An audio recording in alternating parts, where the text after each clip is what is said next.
Okay, this is a video response to 7 questions that'll make atheists think by manuppowerup. So I'm just gonna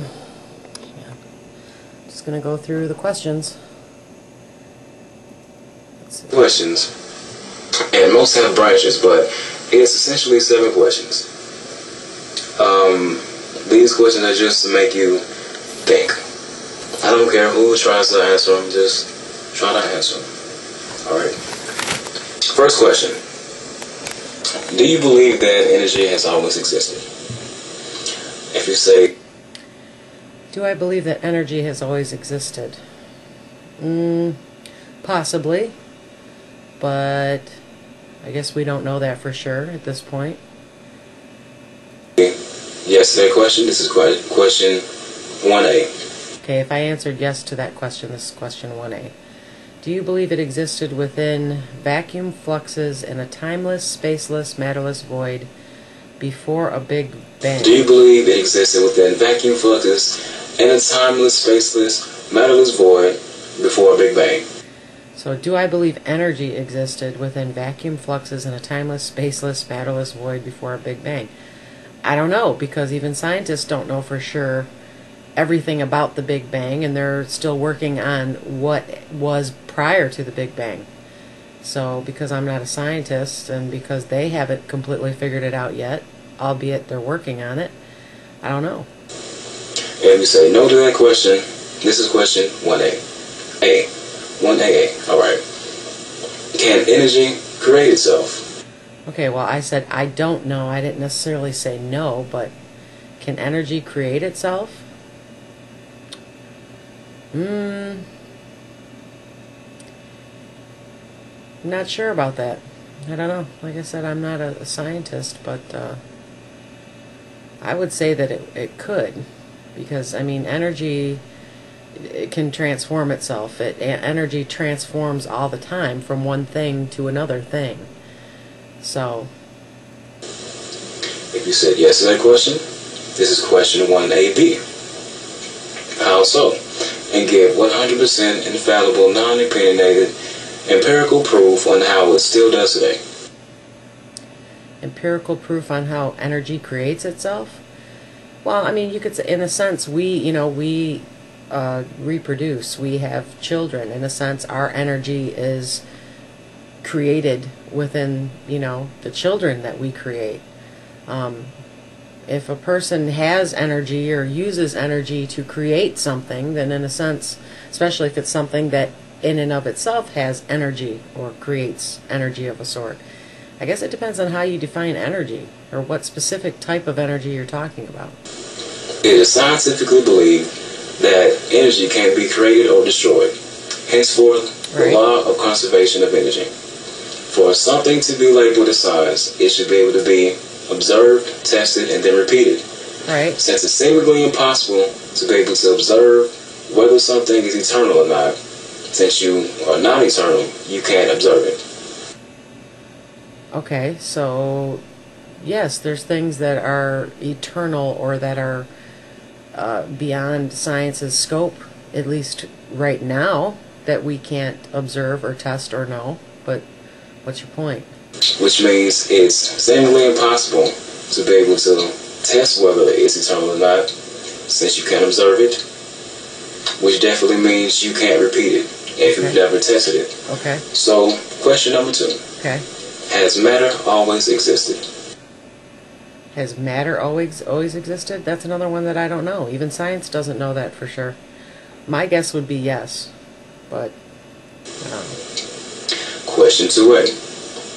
Can matter create itself? We can create other human beings. In a sense, that's creating matter. An amoeba can create or reproduce. So, in a sense, I think matter can create itself. A seed can create a tree.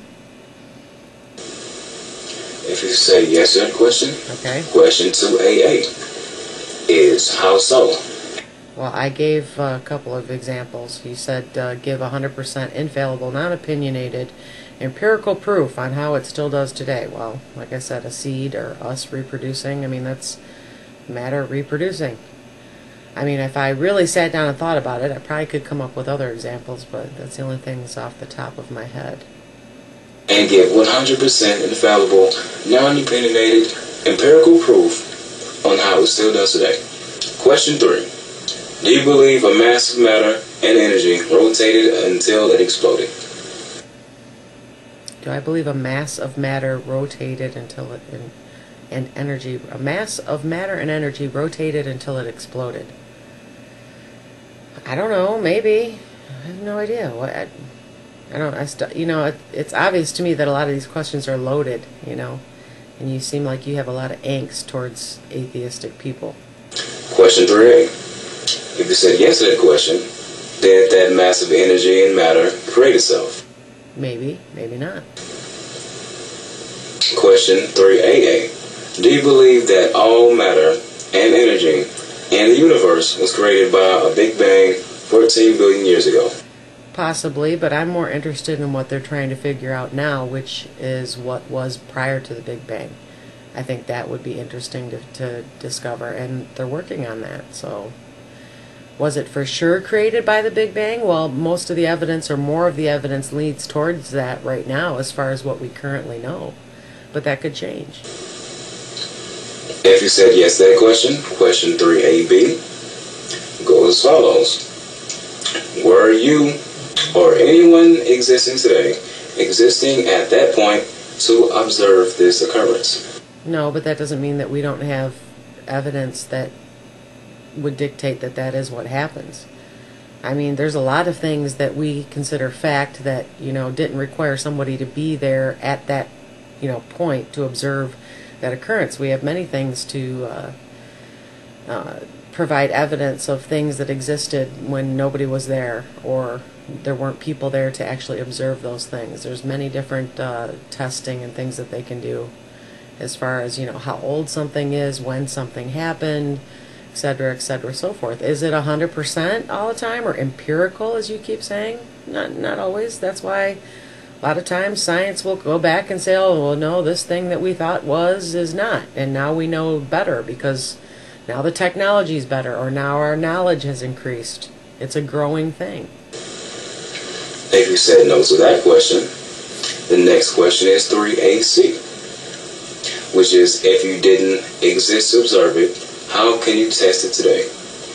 There's plenty of tests, as I already pointed out, that you can test. It's not based on an assumption that anything happened. Just because no one was there doesn't mean there's not a test to still show that something happened. And wouldn't your test be based on the assumption that it happened since no one was there to observe it? No, not necessarily. Question 3B. Can you repeat an occurrence that no one has observed? Well, if you have enough indicators suggesting what the occurrence was, what caused it, what was involved with it, then sure, you could probably repeat it. As far as how accurate it's going to be, well, it depends on how accurate the tests are, or how close to the actual occurrence they are. Question 3BA. If you say yes to that question, explain how so, and give 100% infallible, non-opinionated, empirical proof on how you can.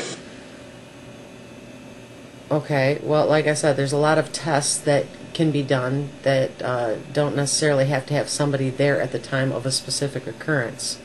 But if there is evidence to show what the occurrence is, what caused the occurrence, what elements are involved in it, then it can be recreated to some degree.